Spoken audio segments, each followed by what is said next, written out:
సీతారామ నిర్మాణం కోసం మేము కృషి చేస్తుంటే ఆ రోజు ఇదే కాంగ్రెస్ పార్టీ నాయకులు కోర్టుల్లో కేసులు వేసిండ్రు.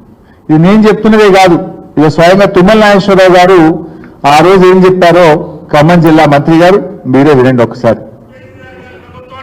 నాకు ఈ జిల్లాని సంపూర్ణంగా మిగిలిపోయినటువంటి బృహత్తర కార్యక్రమాలు పూర్తి చేసే అవకాశం మళ్ళీ కేసీఆర్ గారు నాకు ఇచ్చారు. అందుకనే ఈ జిల్లాలో మిగిలిపోయినటువంటి సాగునీటి పథకం, నేను కలలుగన్నటువంటి పథకం, ఈనాడు ముఖ్యమంత్రి గారి చేతులకు మీదుగా శంకుస్థాపన చేసినటువంటి ఈ జిల్లా జీవనాడి, ఈ జిల్లా ప్రజల చిరకాల వాంఛ గోదావరి జలాల్ని ఈ జిల్లా రైతాంగానికి ఇవ్వాలని ఆనాడు కాంగ్రెస్ ప్రభుత్వం ఆనాడు మొదలెట్టినటువంటి దుమ్మగూడాన్ని వాళ్ళ స్వార్థం కోసం, స్వలాభం కోసం, సొంతం కోసం, కమిషన్ల కోసం దాన్ని చిందరవందర చేసి ఒక్క చుక్క నీళ్లు ఇవ్వకుండా 2000 కోట్లు దగా చేసినటువంటి కాంగ్రెస్ పార్టీ పాలకులు ఈ రోజు ఇరిగేషన్ ప్రాజెక్టుల గురించి, కేసీఆర్ గురించి ఒక్క మాట మాట్లాడే నైతిక హక్కు లేదు అని చెప్పి ఆ పార్టీ నాయకులు విజ్ఞప్తి చేయదలుచుకున్నాం.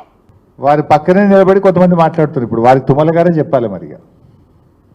సో ఆ రోజు వారు చెప్పింది నా జీవిత కళ, ఆకాంక్ష అని చెప్పి ఆ రోజు తుమ్మల నాగేశ్వరరావు గారు చెప్పారు. మరి ఈరోజు ఆ పార్టీ నాయకులు ఏం మాట్లాడుతుండో కూడా మనం చూస్తూ ఉన్నాం. నేను అడుగుతున్నా తుమ్మల నాగేశ్వరరావు గారిని, సీతారామ ప్రాజెక్టు నిర్మాణం ఇది బీఆర్ఎస్ పార్టీ ఘనత కాదని గుండెల మీద చేసుకొని చెప్పమనండి. నిజంగా కేసీఆర్ లేకుండా ఇంకొకరుంటే అంత గొప్పగా ఖమ్మం జిల్లా గురించి, సీతారామ ప్రాజెక్టు గురించి రూపకల్పన జరిగేదా అని నేను అడుగుతా ఉన్నా. ఈరోజు ఇవాళ సీతారామ అనేటువంటిది కేసీఆర్ గారి కళ, ఇవాళ ఆయన కృషి ఫలితం. ఎందుకంటే వారు చాలా దూరదృష్టితో ఆలోచించారు. ఖమ్మం జిల్లాలో అప్పుడు వాళ్ళు ఆలోచించిన రాజీవ్ సాగర్, ఇందిరా సాగర్లో కూడా కొన్ని మండలాలు వదిలిపెట్టినారు, కొన్ని నియోజకవర్గాలు వదిలిపెట్టినారు.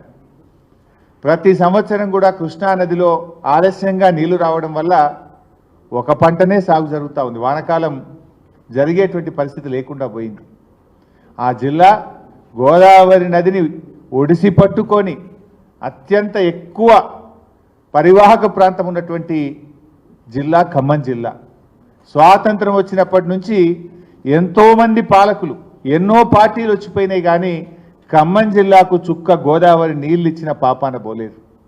అందుకే కేసీఆర్ గారు ఖమ్మం జిల్లా 2 పంటలు పండాలి, 2 పంటలు పండేటువంటి జిల్లాగా ఖమ్మం జిల్లాను మార్చాలని చెప్పి వారు సీతారామ ఎత్తిపోతల పథకానికి రూపకల్పన చేసినారు. వాస్తవానికి గత రాజీవ్ సాగర్ కానీ ఇందిరా సాగర్లో వాళ్ళు పెట్టిన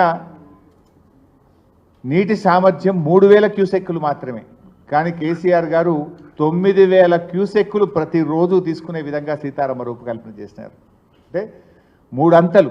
మీరు 3000 క్యూసెక్కులు పెడితే 9000 క్యూసెక్కులు గోదావరి నుంచి తెచ్చే విధంగా కేసీఆర్ గారు ఆలోచించారు.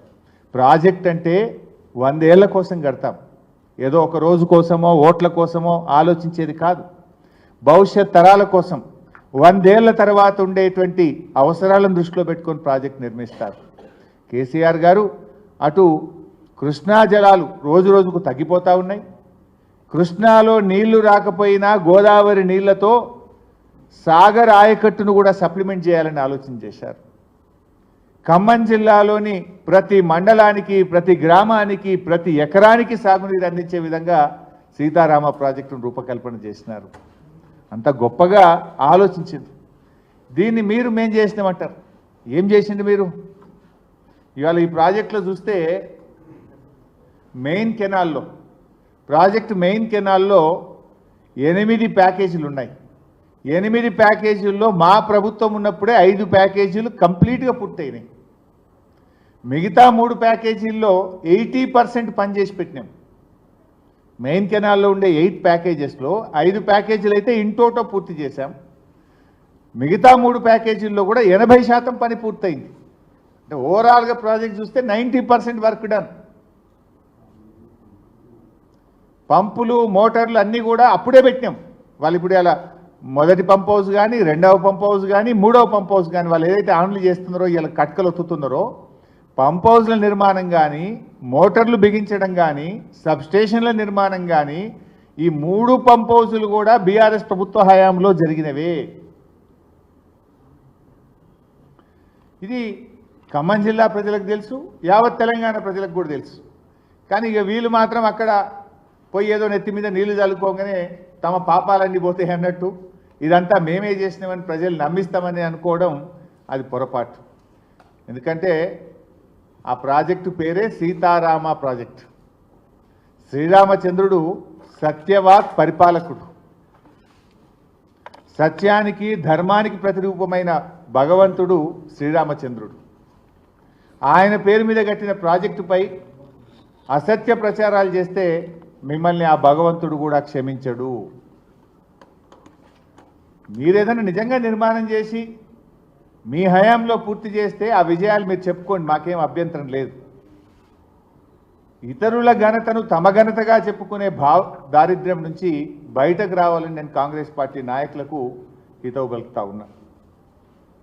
ఈరోజు ఈ ప్రాజెక్టు గురించి నిన్న కూడా మంత్రి గారు ఉత్తమ్ కుమార్ రెడ్డి గారు అంటే అన్ని అబద్ధాలే చెప్పడం, దుష్ప్రచారం చేయడమే. కాళేశ్వరం మునిగిపోయింది అన్నారు, 1,00,000 కోట్లు మునిగిపోయినాయి అన్నారు. ఇప్పుడు నీళ్ళు వస్తలేవా?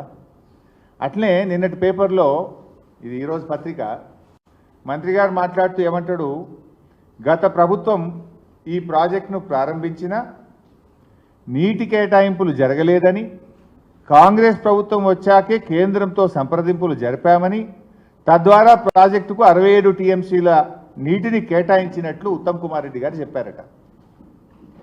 ఇది కేంద్ర ప్రభుత్వం నుంచి వచ్చిన లెటర్లు, హైడ్రాలజీ క్లియరెన్స్. ఇది డేట్ వచ్చి హైడ్రాలజీ క్లియరెన్స్కు 3/4/2023, 3 ఏప్రిల్ 2023లో ప్రాజెక్టుకు 67 టీఎంసీల నీటిని కేటాయిస్తూ కేంద్ర జలవనరుల విభాగం సెంట్రల్ వాటర్ కమిషన్ ఇచ్చిన ఉత్తర్వు. రెండవది ఇంటర్స్టేట్, ఒక ప్రాజెక్టుకు నీటి కేటాయింపులు జరగాలంటే ఆ నది మీద ఉన్నటువంటి ఇతర రాష్ట్రాలు కూడా ఒప్పుకొని ఇతర రాష్ట్రాల నుంచి కూడా కాన్సెంట్ తెచ్చి అప్పుడు కేంద్రంలో సెంట్రల్ వాటర్ కమిషన్ ఆ వాటర్ అలొకేషన్ చేస్తుంది. గోదావరిలో మహారాష్ట్ర అనుమతి, ఆంధ్రప్రదేశ్ అనుమతి, కర్ణాటక అనుమతి కూడా తెచ్చిన తర్వాత ఆ 3 రాష్ట్రాలకు తిరిగి మేమే అనుమతులు తెచ్చాం. ఆ 3 రాష్ట్రాల అనుమతులు తెచ్చిన తర్వాత సెంట్రల్ వాటర్ కమిషను ఎంత స్పష్టంగా చెప్పిందో కూడా మీకు చదివినిపిస్తా. ఇది డేట్ కూడా చెప్తా మీకు, 6/7/2023, అంటే 6th July 2023. As planned, utilization from the project is much below the 75% dependable net yield at project site, and downstream sanction utilizations have been duly taken care of.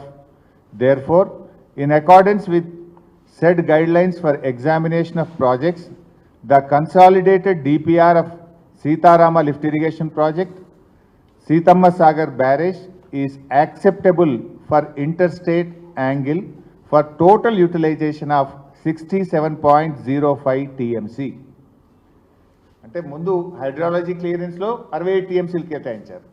అన్ని రాష్ట్రాలు కూడా ఒప్పుకున్నాయి. మేము సెంట్రల్ వాటర్ కమిషన్లో interstate విభాగం కూడా 67.05 టీఎంసీల నీటిని వినియోగించుకోవడానికి మాకు ఎటువంటి అభ్యంతరం లేదు అని కేటాయిస్తూ కూడా ఇది సెంట్రల్ వాటర్ కమిషన్ నుంచి జూలై 2023లో వచ్చిన లేఖ. కానీ మంత్రి గారు అంటారు ఈ మేమేమి అప్లై చేయలేదట, ఈయన వచ్చిన 8 నెలల్లో దరఖాస్తు పెట్టిండట, 67 టీఎంసీల నీళ్లు తెచ్చిండట. అబద్ధాలు అంటే కనీసం అతికెట్టని ఉండాలి. ఇంత దిగజారినటువంటి రాజకీయాలు అవసరమా?